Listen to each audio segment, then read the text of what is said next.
Bienvenidos una vez más al segundo video tutorial sobre principios de investigación de mercados. En el video anterior hablamos acerca de la parte uno, que es función y valor de la información de investigación de mercados. La importancia que tiene la investigación, como lo platicábamos, que es importante recopilar la información, pero de una manera estratégica. Y para ello, pues son los principios que hemos estado platicando. Eh, También hablamos la parte 2, que es el diseño del proyecto de investigación de mercados. Temas como datos secundarios, revisión de literatura, hipótesis. También vimos lo que era diseños de investigación por observación. Eh, de hecho, la mayoría o la gran parte de la investigación de mercados es observar cómo las personas, los encuestados, se comportan, observar y analizar los datos que se recopilan. Entonces, si nosotros aplicamos una buena observación, creo que llegaremos a buenas directrices para poder tomar decisiones. También hablamos acerca de la investigación descriptiva y causal. Eh, en este video vamos a hablar específicamente de la parte 3. ¿Y qué temas conlleva? Recolección de datos precisos. Esto es lo que vamos a estar hablando, entonces espero que les guste. Nosotros estaremos aportando pues información para que todos podamos aprender. Mi nombre es Oscar García de la maestría de Marketing Estratégico y Alta Gerencia, y es un gusto pues poderles transmitir esta información. Bueno, muy buenas noches. Me gustaría presentarme aquí también para las personas que no me conocen. Mi nombre es Edín Soto. También soy estudiante de la maestría ahí de Marketing Estratégico y Alta Gerencia. Pues, va a ser un gusto nuevamente estar conversando con ustedes, estar intercambiando conocimiento y sobre todo enriqueciendo ese conocimiento, va creciendo un poco con lo que platiquemos el día de hoy. Buenas noches a todos, pues igual, ahí tratando la manera de poder aportar un poquito de conocimiento sobre investigación, que es un campo bien amplio y muy interesante. Mi nombre es José Rodas y compartimos ahí las experiencias académicas con mis compañeros en marketing estratégico y alta gerencia. Buenas noches, mi nombre es Mario Álvarez. Igual estamos acá para seguir compartiendo conocimiento, aprendiendo un poco más de lo que es la investigación de mercados y sus diseños que existen, ¿verdad? Esperamos poder venir y aportar un poco a su conocimiento. Y ese es el curso de marketing estratégico y alta gerencia. Qué gusto poder seguir creciendo juntos en cuanto a estos temas realmente sumamente interesantes de investigación de mercados. Hendrik Soto para servirles y pues demos inicio con lo que hoy nos toca hablar. Perfecto. Eh, el libro habla acerca de que la investigación de mercados es una caja de herramientas en la cual nos va a ayudar a, a- a- a recolectar la información, analizarla y poder pues, presentar un informe para las altas gerencias. Y para ello vamos a hablar el tema 3, que se habla de recolección de datos precisos. Hay que tener claro que los datos tienen que ser precisos, no datos normales, no datos genéricos, sino datos precisamente de lo que estamos investigando. Y para ello hay un tema muy interesante que es muestreo, donde habla acerca de teorías y métodos. Edín, ¿qué nos puedes hablar acerca de este tema que que es parte de la caja de herramientas, como lo es la investigación de mercados? Bueno, fíjate, Oscar, que para empezar con este tema es súper importante mencionar una palabra y es el muestreo. Realmente yo creo que recientemente estuvimos en campaña electoral y política aquí en Guatemala, ¿va? Y creo que todos nos dimos cuenta de las famosas encuestas que salían ahí. Que todos se tiraban, que unas eran falsas, que otras eran pagadas y al final nadie daba razón de ellas, ¿no? Pero sin embargo, un tema que me llama bastante la atención ahí de esas encuestas es que si ustedes se daban cuenta, ellos no venían e iban a hacer la encuesta a 10, 11 millones de habitantes. Ellos seleccionaban un pequeño grupo y a partir de ahí entonces ellos trataban de determinar por medio de esos resultados cómo se podía dar esa situación. Ahora, el muestreo es algo que es parte del método científico, obviamente, y sin embargo nosotros venimos y lo aplicamos a diario en nuestra vida. Por ejemplo, no sé, ustedes cuatro han ido a esa, estoy seguro que sí, porque yo sé que les gusta comer, habrán ido a algún restaurante buffet. Bueno, miramos ahí que hay una variedad de opciones muy grande y realmente, aunque uno quiera comer de todo, por más que me esfuerce, no lo he logrado. Entonces, ¿qué es lo que uno hace? Uno pasa viendo lo que más le gusta y va agarrando una pequeña muestra de cada cosa. Ya la segunda vuelta, pues ya uno escoge solo lo que le gustó de esa muestra que uno tomó, ¿verdad? Entonces, al final, el muestreo está presente en nuestra vida diaria y pues en la investigación de mercados es obtener la información de una parte de la población para sacar conclusiones sobre una población completa, ¿verdad? Entonces, esa es la razón de ser del muestreo. Términos claves que tenemos en el muestreo y que debemos tomar en cuenta. La población, que es el conjunto completo de los elementos o individuos que comparten características comunes. Entonces, la población es algo que debemos de manejar bien. El marco muestral, ¿qué es el marco muestral? Es la lista de todos los elementos de la población de la cual se extraerá la muestra.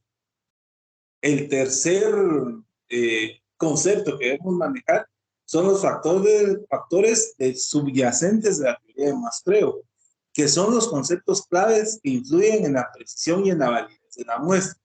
Entonces, tenemos que tener muy claros esos tres conceptos para determinar cuál va a ser nuestra muestra. El marco muestral, que fue el segundo que les dije, es muy importante porque realmente si vamos a hacer un estudio para personas que usan maquillaje, de una empresa de maquillaje, nuestro marco muestral tiene que involucrar, en este caso, a mujeres, ¿no? Hasta el día de hoy, gracias a Dios, yo no he conocido a un hombre que use maquillaje, espero no conocerlo. Al final, entonces nuestro marco muestral ahí serían las mujeres, ¿no? No serviría de nada estarle entrevistando a hombres sobre maquillaje, porque obviamente no van a saber nada, ¿no? Entonces, bien importante el marco muestral a la hora que realicemos un muestreo y que empecemos a reunir información para que lo tomemos en cuenta. Entonces, llegamos también a un punto donde el muestreo puede ser probabilístico y no probabilístico. Son los dos tipos de muestreo que tenemos. ¿Cuál es el muestreo probabilístico? El muestreo probabilístico es donde todos los sujetos o individuos de la investigación tienen la misma oportunidad de ser seleccionados en la muestra. Y el muestreo no probabilístico es cuando hay una selección, pero sin ningún patrón probabilístico en sí. Y entonces ahí no todos los involucrados van a tener la oportunidad de ser encuestados, ¿verdad? Por factores tal vez como este vive más cerca, entonces mejor entrevisto a este que vive aquí a 10 minutos y no me voy hasta Jalapa a tratar de entrevistar a alguien, ¿verdad? Entonces el de Jalapa tiene responsabilidades de entrevistado. Entonces es un muestreo que se utiliza normalmente. El que más utilizamos es el probabilístico en nuestras investigaciones de tesis y diferentes estudios de investigación que hacemos en la universidad. Porque podemos, muchas veces lo que nosotros hacemos es reducir el grupo, o sea, la investigación, hacerla más pequeña, enfocarla a cierto grupo nada más, y pues ahí es donde se nos facilita, ¿verdad? Por ejemplo, vamos a encuestar a los estudiantes del 10º semestre de administración de empresas, y son 200, necesitamos una muestra de 50, porque así lo determinamos, pues ahí está fácil irlo a hacer, ¿verdad? Es un sorteo probabilístico, donde los 200 tienen la misma oportunidad de ser seleccionados. Pero si vamos a hacer una encuesta a nivel nacional, pues creo que dependiendo de los factores que tomemos en cuenta, va a ser difícil que vayamos a Ixcán, Quiché, a sacar la encuesta, ¿verdad? Si de repente una persona que más cercana nos la puede dar. Entonces, básicamente, esa es la diferencia entre el muestreo probabilístico y el no probabilístico. La determinación del tamaño de la muestra es otra cosa que tenemos que tomar en cuenta. Este es un proceso crítico, ya que aquí en el tamaño de la muestra es donde nosotros vamos a definir el nivel de confianza de nuestra encuesta, ¿verdad? Entonces, obviamente, mientras más personas encuestemos, el nivel de confianza va a ser mejor, el nivel de error va a bajar, pero también tenemos que tomar en cuenta que no es lo mismo invertir o gastar para encuestar a 100 personas que para encuestar a 100,000, ¿verdad? O sea, ¿cuántas personas necesitamos para salir a hacer las encuestas si vamos a entrevistar a 100,000? Entonces, yo creo que muchas veces el tamaño de la muestra lo determina más los recursos que nos asigne la empresa o la organización para los que lo vayamos a hacer, para determinarlo realmente cómo lo vamos a hacer, ¿va? Ahora, si eso estamos hablando de nuestro país, ¿va? Obviamente hay empresas internacionales que no escatiman en gastos, ¿va? Y dicen, gástese 10 millones y se lo gastan y no hay problema.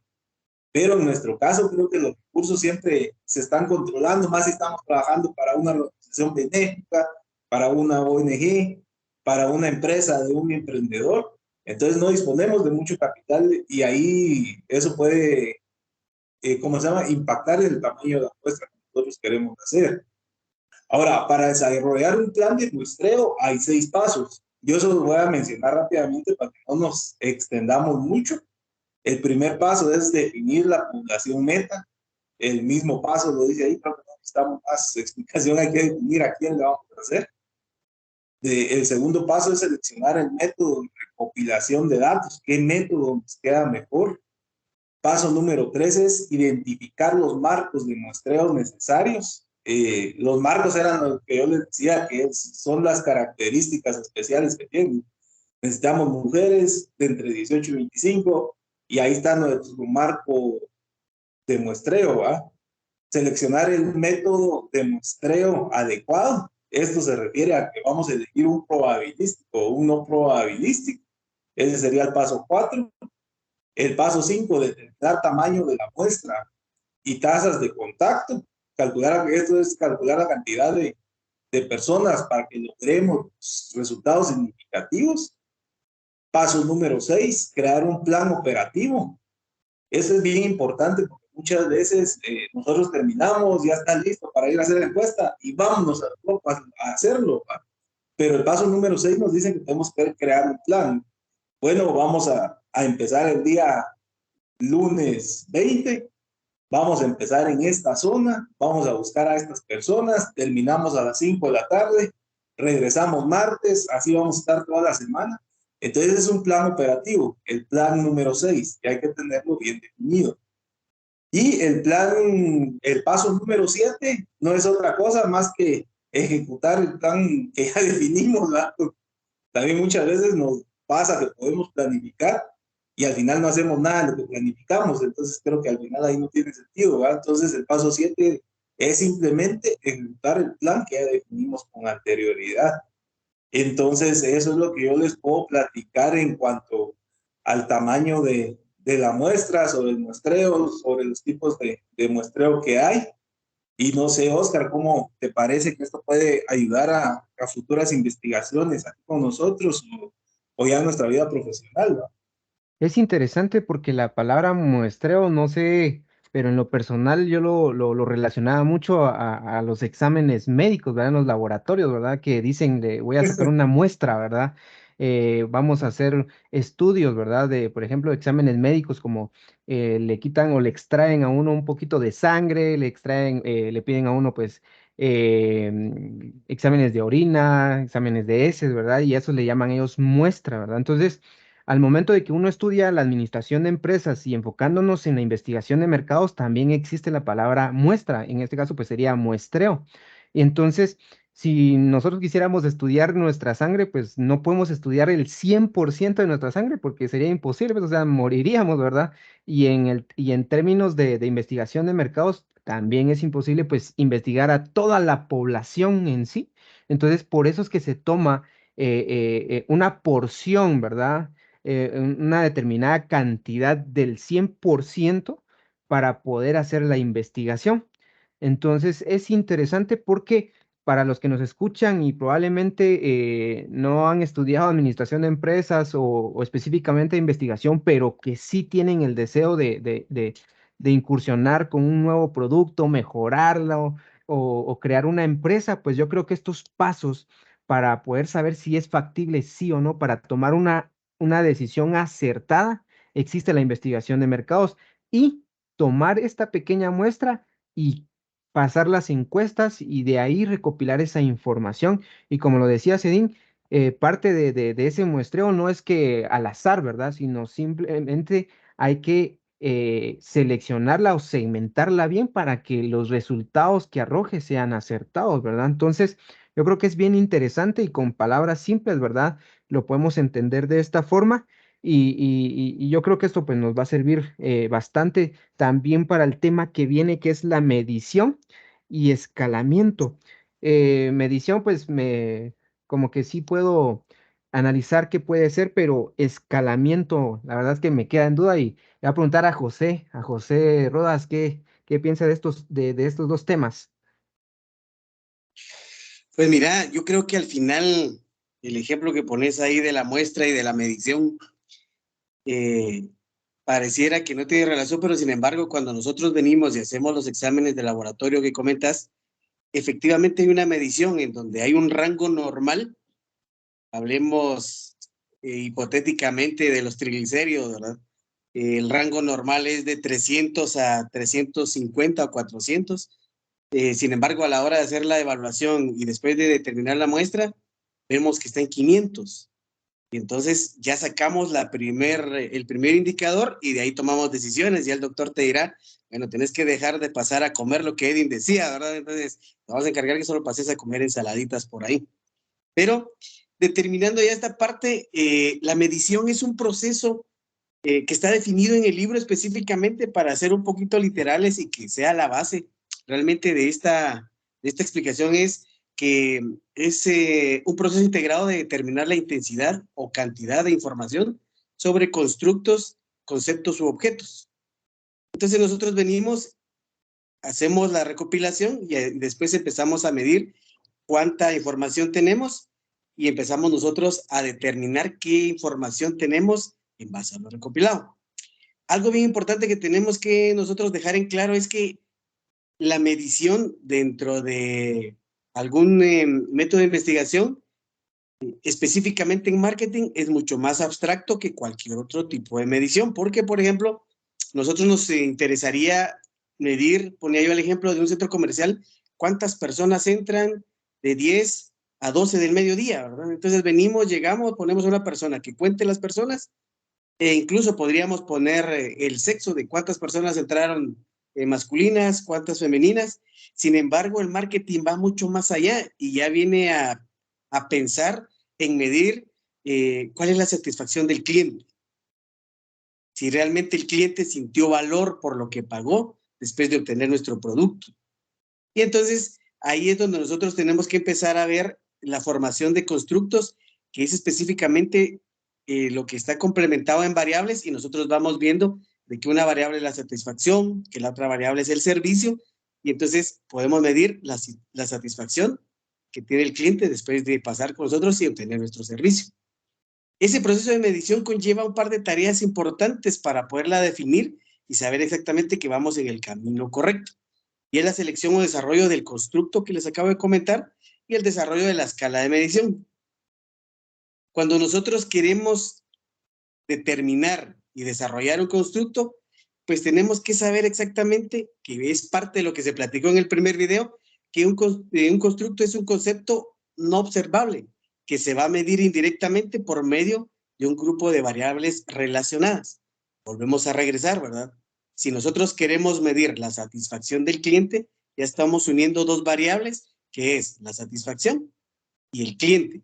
De ahí arrancamos y empezamos a desarrollar ese constructo y de ahí empezamos la base para nosotros empezar a medir en base a determinar qué es lo que nosotros queremos observar y que queremos averiguar. Hay un proceso que los investigadores determinan a nivel específico y que debería de reconectarse para resolver algún problema definido, y ese precisamente es la valoración y la estructuración del constructo. De ahí tenemos algunos tipos de categóricos de información que tenemos que tomar en cuenta para ver que la información sea verídica, sea bien obtenida. Y, por ejemplo, menciona el libro que está la información del estado del ser.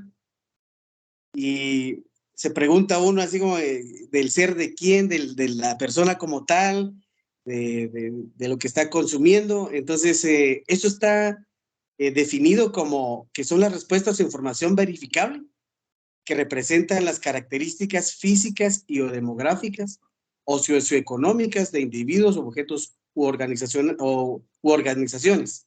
También está la información del estado de la mente. Ahí ya nosotros tenemos que intervenir en verificar los estados y atributos cognitivos o los sentimientos emocionales de una persona con respecto al objeto o lo que nosotros directamente queremos investigar. También está la información del comportamiento, que son respuestas o información disponibles que representan acciones o reacciones actuales observables de acciones o reacciones pasadas registradas de un individuo, de una organización. Y, por ejemplo, información del comportamiento, podríamos ver cuántas veces ha comprado en los últimos 3 meses en determinada tienda, cuántas veces ha consultado las redes sociales. Si volvemos a lo anterior, pues son parte de lo que nosotros queremos medir. Y si ustedes se dan cuenta, volvemos a tomar en cuenta que es algo abstracto, que tenemos que ir respaldando con variables que efectivamente nos permitan construir lo que nosotros queremos investigar. Aparte de eso, nos establece también de que hay algunas propiedades que tienen que tener los constructos para ir como siendo válidos, y una de las propiedades es la propiedad de asignación, que es el uso que se usa para identificar cada objeto. Entonces, si nosotros queremos evaluar a personas, las podemos numerar. Si nosotros queremos evaluar algún tipo de oferta, la podemos ponerle algún color. También está la propiedad de orden, que establece las magnitudes relativas entre uno y otro objeto de estudio. Y podríamos hacer un ejemplo como decir, el primer lugar siempre es mejor que un cuarto lugar, ¿verdad? Entonces, vemos la relatividad entre cada una de las variables. Está la propiedad de distancia, que permite al investigador y al encuestador identificar diferencias entre uno y otro constructo. Entonces, por ejemplo, podemos comparar a una familia A con 6 hijos que viven en una casa similar o igual a una familia B que también tiene los 3 hijos. Entonces, empezamos a ver estudios socioeconómicos, académicos, cómo es que viven, todo ese tipo de cosas, pero ya es alguna comparabilidad.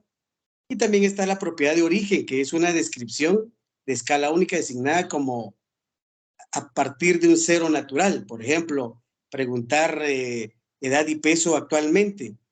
Y después no sabíamos cuánto pesaba hace un mes o hace 2 años, pero a partir de ahora sabemos que ese es el margen o la información, y de ahí empezamos a medir. Volvemos a caer al ejemplo que platicabas, y después de hacer unos exámenes de laboratorio, determinamos que tanto nuestros triglicéridos, nuestra presión, nuestro colesterol está en este momento en tales rangos, y de ahí nosotros partimos para tomar decisiones y seguir tratando en algún momento alguna deficiencia o algo que se tenga por ahí. Cuando hablamos de escalas de medición, pues como mencionaba Edín, también hay varios tipos de escala de medición. Por ejemplo, está la escala de un solo reactivo, la escala de intervalo, la escala nominal, la escala ordinal. También está la escala de orden de importancia. Entonces, es importante nosotros establecer la escala con cuál se va a realizar las consultas, y creo que ya va encaminado a lo que Mario nos va a apoyar ahí, a los cuestionarios, y ya nosotros determinamos alguna escala, por ejemplo, nominal, en donde le ponemos al cliente, después de haber participado dentro de nuestra tienda, haber conseguido lo que compró, su satisfacción es, ¿quedó usted muy satisfecho, regularmente satisfecho, no quedó satisfecho? Y eso es lo que nosotros tenemos que ir estructurando para que después que nosotros empecemos a tabular toda nuestra información, pues efectivamente nos dé los resultados que nosotros buscamos. Ya también nuestro compañero Hendrik hará algunos ejemplos de lo que se está platicando, pero esto es lo que les puedo comentar sobre esta parte, mi estimado Oscar, que creo que es bien interesante y atinado por ahí para ir encaminándonos a establecer los métodos y obtener la información que buscamos, ¿verdad? Hay un físico matemático que se llama William Thomson que dice que lo que no se define no se puede medir y lo que no se mide no se puede mejorar. Y definitivamente en la investigación de mercados, la finalidad es mejorar un producto, mejorar la estrategia, mejorar las decisiones para poder escalar dentro de una empresa, ¿verdad? Entonces, es interesante porque al principio de este libro habla de un tema del geofencing, de la cerca virtual, y precisamente lo que hemos estado hablando es lo que hace este geofencing. Si ustedes se dan cuenta, cuando va uno a un restaurante, por mencionar un nombre como lo es Pollo Campero, cuando uno paga la factura, en la parte de abajo dice, llena la encuesta y te ganas unas papas, te ganas un pedazo de pollo, ¿verdad? Y hay que llenar una encuesta, ¿verdad? Entonces, uno ya no le pesa llenar esa encuesta porque saben que uno va a recibir una bonificación. Entonces, toda esa información que están recopilando ellos mediante esta cerca virtual, a estas empresas les permite recaudar de una forma, pues, moderna, em, sí, podemos llamarla moderna, en la cual pues no hay un encuestador físico, ¿verdad? Sino simplemente el sistema arroja ese incentivo para poder participar. Entonces, yo creo que con este libro estamos aprendiendo muchas cosas definitivamente. El poder definir una muestra, una población, y después de eso medir y analizar los datos, ¿verdad? Por medio del escalamiento, como lo platicabas, José, y definitivamente pues estamos aprendiendo. Y el otro tema que también lo vamos a platicar, y yo creo que es parte del tema 3 que es acerca de diseño de cuestionarios, ¿verdad? Cuando se habla de diseño de cuestionarios es porque tiene que haber, me imagino que tiene que haber una lógica, ¿verdad? Una secuencia, ¿verdad? Entonces, no es como lanzar preguntas, pero yo creo que Mario nos puede ahondar más en este tema. Claro que sí, Oscar. Realmente el ejemplo que colocabas de Campero, ¿verdad? Una empresa muy poderosa aquí en Guatemala, eh, hace uso de la herramienta tecnológica que hoy por hoy tenemos, ¿verdad? El internet, el teléfono móvil. En ese momento, pues podemos nosotros y llenar esa encuesta, pero algo importante es el diseño del cuestionario. Y cuando hablamos del diseño del cuestionario, nos vamos a enfocar en los objetivos que estamos buscando, ¿verdad? Porque partiendo de esos objetivos de investigación, nosotros vamos a poder desarrollar y estructurar bien nuestros cuestionarios, ¿verdad? Si, por ejemplo, queremos venir y medir la satisfacción de nuestros clientes, pues no le vamos a preguntar, le podemos preguntar inclusive hasta qué tal le pareció el parqueo, ¿verdad? Para ver si es cómodo hacia los clientes. Entonces, vemos que un buen diseño de estructura nos permite reunir datos primarios, ¿verdad? Un buen cuestionario permite que los investigadores recopilen información confiable y válida. Cuando nosotros logramos recopilar esa información confiable y válida, vamos a poder tomar una mejor decisión, ¿verdad? Pero antes de poder nosotros mandar nuestro cuestionario a las personas, debemos de realizar pruebas preliminares o estudios pilotos, ¿verdad? Es oportuno realizar estos estudios o pruebas a menor escala antes de realizar un estudio general o definitivo, ya que es una inversión a pequeña escala del estudio de investigación. Recordemos que cada estudio nosotros realizamos por cualquier problema que tengamos va a generar ciertos costos, ¿verdad? Y es preferible realizar este tipo de pruebas para evitar cualquier error en masa o en volumen, ¿verdad?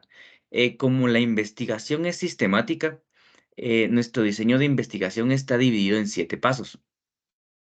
Y esos pasos son los siguientes, se los voy a enumerar en lista para que podamos nosotros ir viendo cada uno. Confirmar los objetivos de la investigación y los requerimientos de la información. Realmente confirmar a dónde está, qué es lo que estamos buscando, ¿verdad? O cuál es el objetivo que tenemos en nuestra investigación, nos va a permitir claramente tener los objetivos de la investigación.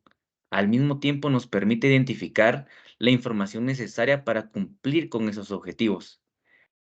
Entonces, el segundo paso es seleccionar el método de recopilación de datos adecuados. Evaluar el método como encuestas, entrevistas, observaciones, etcétera, pues nos va a ayudar a nosotros ir viendo de qué manera nosotros podemos tener la información pura, válida, sin sesgo, ¿verdad? A cometer pues algún error en la recopilación. Considerar factores con la accesibilidad de los participantes, el presupuesto y la complejidad de la información es otro punto importante que tenemos que tomar en cuenta. Nuestro tercer punto es desarrollar preguntas y escalas. El, lo importante de un cuestionario es tener las preguntas claras, concisas y no sesgadas, ¿verdad? Utilizar también escalas de respuesta apropiadas para medir las actitudes y opiniones. Evitar preguntas dobles y ambiguas, porque qué tedioso es venir y contestar una encuesta o un cuestionario cuando me repiten mucho la información, ¿verdad? Entonces, a cierto punto también empezamos a guiar al encuestado. El punto 4 es determinar el diseño y y evaluar el cuestionario. Organizar las preguntas de manera lógica y coherente. Se me ocurre, empezamos con una encuesta, mire, ¿y cuál es su nombre, verdad? Hay preguntas que no se preguntan. Por ejemplo, el sexo que tienen. Si estamos entrevistando a una mujer, ya podemos nosotros venir y colocar simplemente una X. Por lógica ya sabemos que es mujer y a un hombre, pues también una X en la parte de hombre si es hombre. Entonces creo que eso tiene mucho sentido para evitar incomodar a nuestra fuente de información. Considerar la longitud del cuestionario para evitar la fatiga del encuestado. No podemos hacer un cuestionario con 60, 70 preguntas porque es cansado para la persona que vamos a entrevistar o vamos a consultar la información inclusive podemos hacer que venga esa persona y ya no nos responda con la información que realmente es, sino solo contestar por contestar, ¿verdad? Entonces, eso es que debemos de tomar en cuenta para tener validez y poder confiar en las respuestas que nos den. El paso número quinto es obtener la aprobación inicial del cliente, ¿verdad? Tenemos que tener la aprobación de nuestro encuestado para poder tener en cuenta de que la información va a ser pues fidedigna. El paso número 7 es realizar una prueba preliminar y revisar y finalizar el cuestionario. Aquí es donde venimos nuevamente a retomar la prueba piloto en grupos pequeños de 30, 40 personas para ver si nuestro cuestionario preliminar está bien diseñado o estructurado o necesitamos realizar algún ajuste a nuestro cuestionario, ¿verdad? Según los comentarios que logremos obtener de nuestra prueba piloto. Y por último, la séptima ya es aplicar la encuesta.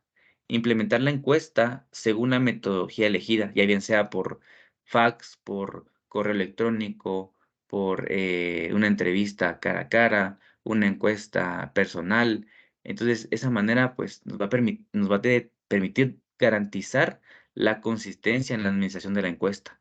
Eh, este enfoque sistemático ayuda a asegurar que el cuestionario sea válido, confiable y capaz de proporcionar la información necesaria para cumplir con los objetivos de nuestra investigación. Creo que si llevamos estos pasos al pie de la letra, vamos a poder nosotros obtener la información que necesitamos, Oscar. Y es lo que hacen estas empresas grandes, diseñando un buen cuestionario conciso, teniendo los objetivos claros de lo que estamos buscando. Hay que tomar en cuenta esos pasos al momento de realizar nosotros nuestra investigación. Mario, a tu punto de vista o criterio, ¿cuántas preguntas debería de tener una encuesta, digamos? O sea, tomando en cuenta de que uno no tiene el tiempo, y está uno trabajando, está haciendo otras cosas y que le llamen a uno por un cuestionario, cuántas preguntas debería tener un cuestionario? Pues considero que va a depender el tema que se esté abordando. Yo me acuerdo que cuando hicimos la primera práctica de PCD en la universidad, teníamos un cuestionario como de 35 preguntas Ajá. aproximadamente. Pero nosotros la hicimos sobre el recurso hídrico en el Valle Palajunoj. Y habían preguntas, pues, que cuando contestaban que no, ya se delimitaban a 20 preguntas.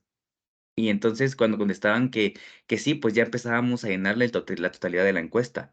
Entonces, creo que depende de lo que estemos investigando, pero, por ejemplo, un tema de servicio al cliente, considero que podemos abordar, muchos puntos con unas 10 a 12 preguntas, y debería de ser, de bueno, malo y regular. Y al final del cuestionario, algún comentario. Entonces, va a depender, Oscar, específicamente de lo que estemos buscando. Ah, perfecto, porque sí, de lo que dices es cierto, ¿verdad? Que inician, por ejemplo, con la cantidad que dicen de 30 preguntas y dependiendo lo que vayan contestando sí o no, se va delimitando o se va abriendo a otras preguntas. Y yo creo que al final con esto es que se supone que a más preguntas podemos llegar a un mejor análisis de este cuestionario.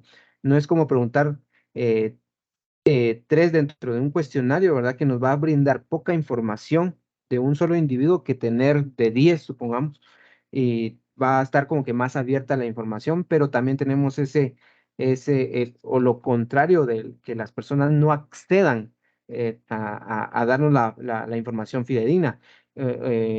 José, ¿querías opinar algo? Fíjate que sí, cabal, lo que comentabas vos y Mario. Yo creo que es importante que cuando uno requiere de información y que la información sea objetiva, sea utilizable al 100%, inicialmente recuerdo que Mario en el video anterior decía de que había que entender nosotros la encuesta primero para que cuando preguntemos, pues la gente nos responda a lo que nosotros andamos buscando. Y lo segundo es que cabal lo que comentabas de Campero, de McDonald's, ahí sí que la publicidad pues no les va a caer mal. Sin embargo, es llamativo que muchas personas llenan estas encuestas y que alimentan su base de datos en calidad de servicio, pero porque hay algo que vas a ganar. Entonces, no te cuesta a vos ni invertir el tiempo que vas a invertir, ni tampoco en algún momento lo tedioso, porque no son encuestas cortas, son encuestas que se van alimentando y cada vez que contestas una encuesta va aumentando el porcentaje de respuesta. Cuando terminaste en un código, eso es lo que cambias, pero hay esa parte que le llama la atención a la gente y que gana algo. Entonces, ahí garantizamos que la gente se interese. Yo tuve la oportunidad aquí en mi casa que vino una persona a entrevistarme y pues como andamos en lo mismo, me interesó la forma en que me iba a platicar. Te voy a ser sincero, llevamos 15 minutos y me seguía preguntando, yo le había dicho 2 veces que disculpe porque no le podía contestar porque era demasiada la información que me estaba pidiendo. ¿Ah? Entonces, no concluimos la encuesta. Y creo que eso responde un poquito ahí a lo que deberíamos de preguntar, ser muy puntuales. Estamos investigando servicio al cliente, bueno, servicio al cliente, queremos investigar eh, valor por lo que están comprando, nos enfocamos a eso y por ahí tendríamos que ser un poquito más objetivos y como que ser un poquito más directos en lo que queremos averiguar. Y obviamente todo requiere de una inversión, deberíamos de siempre pensar en qué va a ser el aliciente para que nos den la información que nosotros queremos, ¿no? Perfecto. Sí, porque al final pues no queremos hostigar, ¿verdad? Al encuestado y que nos dé pues otra información con el punto de que hay con salir de nuestra presencia o de una encuesta y que no pues logremos nuestros objetivos, ¿verdad? Por eso es de que les comentaba que este tema del geofencing, que es la cerca virtual, se delimitan muchas cosas, pero nos ordena para poder implementar todo el proceso de investigación de mercados. Y yo creo que Hendrik nos va a apoyar con algunos ejemplos acerca de estos temas que estamos hablando y vamos a entender un poquito más acerca del muestreo, de la medición, ¿verdad? Del diseño de cuestionarios y yo creo que eso nos va a alimentar aún más al conocimiento que ya tenemos. Hendrik, ¿qué nos puedes compartir? Bueno, ahí sí que poniendo un poco ya sobre el suelo todo lo platicado y lo que el libro habla, vamos a ver un ejemplo pues un poco más real, ¿verdad? De cómo ir aplicando cada una de estas cosas que hemos hablado, cada uno de los temas, cada punto es sumamente importante.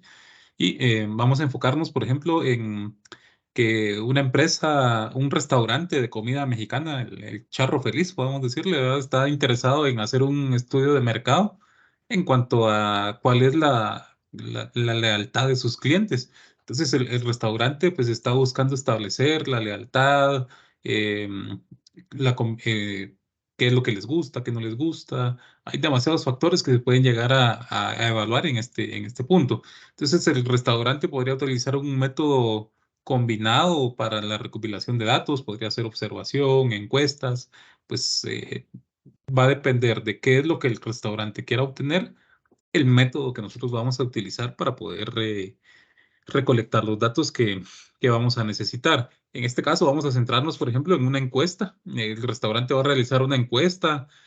Puede ser, por ejemplo, a los clientes que estén ahí después de su visita, abordarlos y pedirles que puedan colaborar con la encuesta, o bien se puede hacer también a través de así como lo hacen estas empresas, como ustedes lo mencionaban, ¿verdad? A través de un link en donde posteriormente a su compra, pues ellos lo puedan llenar tranquilos en su casa o incluso puede ser algo ya a través de un correo electrónico, cuestiones así que se les puede hacer llegar la encuesta que nosotros vamos a estar dispuestos a hacerle llegar a los clientes. Y pues el resultado de estas encuestas se va a utilizar para identificar los factores que sean asociados con la lealtad del cliente. La frecuencia con la que visitan, cuáles son los platos que más ordenan, van porque hay parqueo, que es un tema muy importante hoy en día, ¿verdad? Las personas, al menos yo como consumidor, voy a los restaurantes que tienen parqueo. Si no hay parqueo, prefiero ir a otro lado, ¿verdad? Porque no me siento seguro de dejar mi carro en otro lado, ¿verdad? Entonces, por ejemplo, ese es un factor muy clave que puede llegar a determinar qué tan satisfecho o insatisfecho puede llegar a estar un cliente con la visita al restaurante, ¿verdad? Otro método que podría utilizar es el programa de fidelización. O sea, al momento de poder llenar la encuesta a la gente, decirle, bueno, mire, usted nos llena esta encuesta y nosotros le damos un 10% de descuento, o usted nos llena esta encuesta y en su próxima visita usted va a tener eh, un, una bebida gratis o qué sé yo, algún tema así como estos, o brindarle un premio, ¿verdad? Ya sea un supachón, una su gorra, ir fidelizando a los clientes de esa manera. Y después de eso, o sea, no solo nos va a servir para fidelizarlos, sino que también podemos aprovechar, ya que son clientes fieles, pasarles una encuesta aún más profunda en donde nosotros podamos obtener datos que realmente no vamos a obtener con clientes que solo van una o dos veces al restaurante, ¿verdad? Entonces ya tenemos un cliente que ha ido 10 veces, lo fidelizamos a través de los premios, de los incentivos que le damos y podemos aprovechar eso para poder sacarle más información de la que realmente un cliente promedio esté dispuesto a darnos, ¿verdad? Teniendo ya todos estos datos, los recolectamos, los analizamos y pues empezamos ya a hacer todo lo que es el análisis de los datos. Puede mostrarnos, por ejemplo, quiénes son los clientes que más nos visitan durante un mes, qué clientes llegan más en verano, qué clientes llegan más en invierno. Podría entonces el restaurante tomar medidas, por ejemplo, en publicidad, promocionar más las opciones en verano, publicitar más lo que es el fin de año, cuestiones así. Esos son los pasos que realmente puede tener el restaurante ya al tener los datos evaluados. Ahora pasando a otro punto importante que era algo que mencionaba Edín, que es el muestreo probabilístico. ¿Qué es el muestreo probabilístico? Pues aplicándolo ya directamente a este mismo ejemplo, podemos tener entonces una muestra de una población en donde cada uno de la muestra pues tiene la misma probabilidad de poder ser elegido para pasarle la encuesta. Supongamos que el restaurante tiene una base de datos de 3,000 clientes que han llegado a comer al restaurante. Entonces, el muestreo probabilístico nos va a decir que cada uno de esos 3,000 clientes puede ser seleccionado de una forma aleatoria. El muestreo no probabilístico es un poco lo contrario. En este caso, por ejemplo, puede venir el que está haciendo el estudio y decir, bueno, yo voy a seleccionar a los 10 clientes que más nos han visitado el último mes. Entonces ahí ya no hay una probabilidad pareja para todos, sino que ya es algo prácticamente seleccionado al dedo, llamándolo así muy coloquialmente, ¿verdad? Entonces, esa es la principal diferencia entre un muestreo probabilístico y un muestreo no probabilístico. Entonces, para poder hacer un muestreo probabilístico, pues obviamente hay un proceso, hay que seleccionar la muestra, hay fórmulas por las cuales pues nosotros podemos llegar a determinar cuál es el tamaño de la muestra que nosotros debemos estudiar y pues en este caso vamos a asumir, por ejemplo, que tenemos nuestra muestra de 300 clientes. Entonces ya tenemos ahí un rango estipulado en el cual nos vamos a centrar y vamos a determinar hacia dónde es que vamos a trabajar con esos 300 clientes para obtener los resultados que realmente queremos, ¿verdad? Podría utilizar también un muestreo no probabilístico para recolectar los datos. Por ejemplo, como ya les mencionaba, lo de seleccionar a los clientes que han visitado 10 veces el restaurante, ¿verdad? Ahí tenemos ya otro tipo de muestra que vamos a estar utilizando. En conclusión, en cuanto al resultado de qué tipo de muestreo pues podemos utilizar o no, va a depender totalmente del tipo de estudio que estemos realizando. Entonces, eso nos va a definir qué es lo que debemos utilizar en este caso. Hablemos un poco también de lo que es una selección de una muestra aleatoria sistemática. En este caso, pues es un método por el cual, pues, la población, el conjunto de los elementos que queremos estudiar, van a ser esos 3,000 clientes que están en la base de datos. Determinamos el tamaño de la población y dijimos que iban a ser 300. Entonces vamos a calcular un intervalo para ir tomando cada uno de esos 300 clientes dentro del universo total, que son los 3,000 clientes. ¿Y cómo lo hacemos? Simplemente dividimos los 3,000 clientes, el total del universo, dentro de la muestra, que sería en este caso, pues 300 clientes. Y nos va a dar el resultado, y en este caso es 10. Eso nos quiere decir que vamos a ir contando los clientes de 10 en 10 para poder ir haciendo las encuestas, ¿verdad? Ahí ya tenemos un método de forma aleatoria en donde todos tienen la misma posibilidad de poder ser encuestados, pero ya estamos más enfocados a poder decir, bueno, este sí, este no, este sí, este no, ya en base a un intervalo, a un rango que debemos de ir cumpliendo. Ahora bien, se, se pueden seleccionar algunos pasos. Por ejemplo, el punto de partida en este caso sería 10. Entonces, podemos ir avanzando 10, 20, 30. Cada uno de esos clientes que tenemos en nuestro listado va a ser seleccionado. Ahora, hay otro tipo de muestreo que es el proporcionalmente estratificado, que lo que nos va a poder proporcionar es un método de muestreo en el cual la población se divide en estratos y se selecciona una muestra aleatoria de cada uno, de cada estrato, en proporción a los elementos de cada uno de los estratos. O sea, poniéndolo en otras palabras, vamos a dividir en pequeños grupos a cada uno del universo total. Podemos hacerlo, por ejemplo, en edad, en género, ubicación geográfica, y a través de eso, pues ya vamos a poder seleccionar. Por ejemplo, podemos decir, bueno, a mí me interesa más trabajar con saber qué edades son las que tiene la gente. Entonces, nuestra muestra de los 300 que estamos utilizando, podemos decir, yo voy a utilizar un 70% de muestra acerca de la edad y voy a enfocarme en un 30% en el género que las personas tienen, ya sea masculino o femenino. Entonces, ya que el restaurante haya tenido pues definido eso, pues empieza a pasar las encuestas en base a lo que realmente se quiere obtener, ¿verdad? Entonces, si estamos interesados en obtener un resultado de saber si nos visitan más jóvenes o más adultos, pues nos enfocamos más en tratar de buscar las edades de los comensales, ¿verdad? Y hay otro tipo de muestreo que es el que es desproporcionalmente estratificado. Este es un método de muestreo en el cual la proporción de los elementos seleccionados no es proporcional a la población de los elementos del estrato de la población. Por ejemplo, en este caso, pues nos interesa evaluar a 1000 clientes de la zona metropolitana y a 200 clientes de las otras zonas. ¿Por qué? Porque nuestro restaurante pues está ubicado en la zona metropolitana. Entonces, nosotros elegimos ahí qué es lo que deseamos estudiar. Ahora bien, consultaban ahí cuántas preguntas debe tener una encuesta para realmente poder ser eficaz.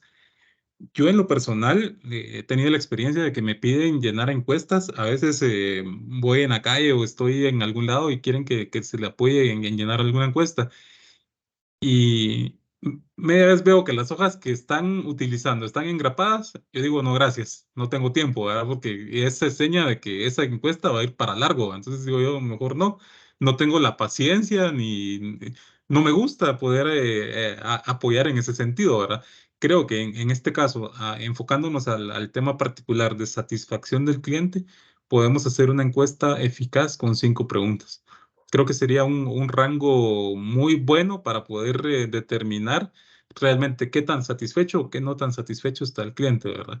Incluso, por ejemplo, se me ocurre ahorita una encuesta que yo llené recientemente fue en Semaco. Creo que tenía 3 o 4 preguntas y no lo dejan a uno escribir, sino que solo está la pregunta y hay caritas, ¿verdad? Caritas rojas enojadas y caritas verdes que están felices. Entonces dice, seleccione cuál es su nivel de satisfacción, ¿verdad?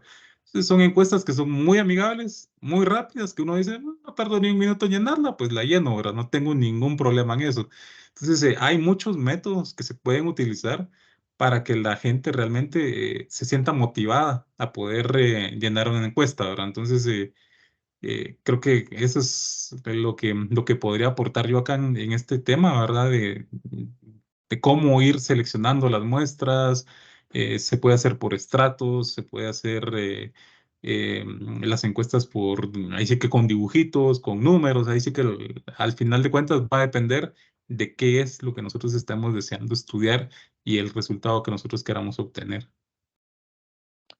Definitivamente, con la información que hemos recibido de parte de Edín, de José, de Mario, que es la parte teórica de lo que es el muestreo, medición y diseño de cuestionarios, y añadiendo pues los ejemplos que nos acaba de dar Hendrik, definitivamente tenemos que quitarnos ese miedo. Yo creo que existen, no sé ustedes, pero en lo personal, cuando me hablaban o leía la palabra investigación de mercados, es cuestión de mucha teoría y mucho tiempo y mejor, pues si se omite, mejor, ¿verdad? Pero cuando nosotros vemos los beneficios que podemos obtener acerca de la investigación de mercados, podemos resumirlo que la información es poder, pero definitivamente tiene que ser información correcta, ¿verdad? Información que nos ayude a tomar una buena decisión. Por eso es que hablábamos acerca de este lema, ¿verdad? Que lo que no se puede medir no se puede mejorar ya. Para yo poder tomar decisiones correctas sobre mi salud, debo de saber qué es lo que tengo, pues, para poder cambiar mi forma de alimentación, ejercicio, pero debo de tener la información correcta para saber qué decisiones tomo, ¿verdad? Entonces, eh, hemos estado aprendiendo bastante, hemos leído la parte 1, 2 y 3, definitivamente, para ir como que viendo lo de los temas, hemos hablado acerca de la función y valor de la información. Debemos de tener algo bien claro, que la investigación de mercados, la información que arroja tiene un valor, ¿ya? Y aparte de que tiene un valor, tiene una función, tiene un porqué. Entonces, si lo hacen grandes empresas, ¿verdad? Multinacionales, ¿por qué no hacerlo un pequeño que va a ayudar a crecer esta empresa? Si lo hacen grandes empresas para incursionar un nuevo producto, ¿verdad? O una nueva entidad, ¿por qué no hacerlo un pequeño empresario, ¿verdad? Una microempresa. ¿Por qué no ejecutar la investigación de mercados para que su resultado sea mejor. Definitivamente, pues la probabilidad de fracaso o éxito siempre va a existir, pero debemos de llegar al punto de minimizar lo que más se pueda el fracaso y maximizar la probabilidad de éxito. Y para ello está la investigación de mercados. Por eso es que dice que la investigación de mercados en términos simples es una caja de herramientas. ¿Por qué? Porque hay muchas cosas que nos van a servir para poder recopilar esa información que nosotros necesitamos. Entonces, ya hablamos acerca de la función y el valor. También hablamos de que el diseño es un proyecto. La investigación de mercados es un proyecto, ¿ya? ¿Por qué? Porque va a definir la dirección de una empresa. Y ya como tal, pues la recolección de datos precisos. Por eso es que ahora ya podemos entender de datos precisos. ¿Por qué? Porque podemos ser metódicos en lo que vayamos a realizar como proyecto, pero cuando nosotros ejecutamos y empecemos a recopilar la información como ya llegarle al cliente, a los encuestados, a las personas, a la muestra, debemos de ser más creativos, ¿verdad? Como lo decía Hendrik, ¿verdad? O sea, si yo veo varias hojas engrapadas, mi respuesta va a ser no, pero la información que yo tengo como cliente, como parte de la muestra, sirve. Entonces, los encuestadores o los que llevan este proyecto de la investigación eh, tienen que ser creativos. Tenemos que ser creativos al momento de ejecutar todo esto. Entonces, tiene que ser amigable, tiene que ser con incentivo. ¿Por qué? Porque nos interesa que los datos sean precisos. Entonces, hasta acá hemos llegado en este video y definitivamente en el tercer y último video hablaremos de la parte 4, que habla acerca de la preparación y análisis de los datos. O sea, qué hacer con lo que ya hemos reunido, qué hacer con la información que hemos obtenido de parte de los encuestados, de parte de esta muestra, ¿verdad? Entonces, no se pierdan el siguiente video, que definitivamente pues aportaremos más información y donde todos aprenderemos con la finalidad de que nuestras empresas o donde estemos trabajando, pues seamos parte de ese equipo de alto rendimiento donde demos resultados, donde podamos nosotros aportar más a la empresa para que nuestro producto que vayamos a incursionar en el mercado tenga mayor éxito o si vamos a modificar un producto. Entonces, fue un placer para nosotros poder ser parte del aprendizaje. Esperamos haber sido claros y precisos en esta información. Y si ustedes pues quieren profundizar más en el tema, pueden buscar este libro, ¿verdad? Que es Principios de Investigación de Mercados, que es la 5ª edición de Joseph, David y Dana. Entonces, sin más, pues nos despedimos y los esperamos en el próximo video. Hasta la próxima. Nos vemos a la próxima.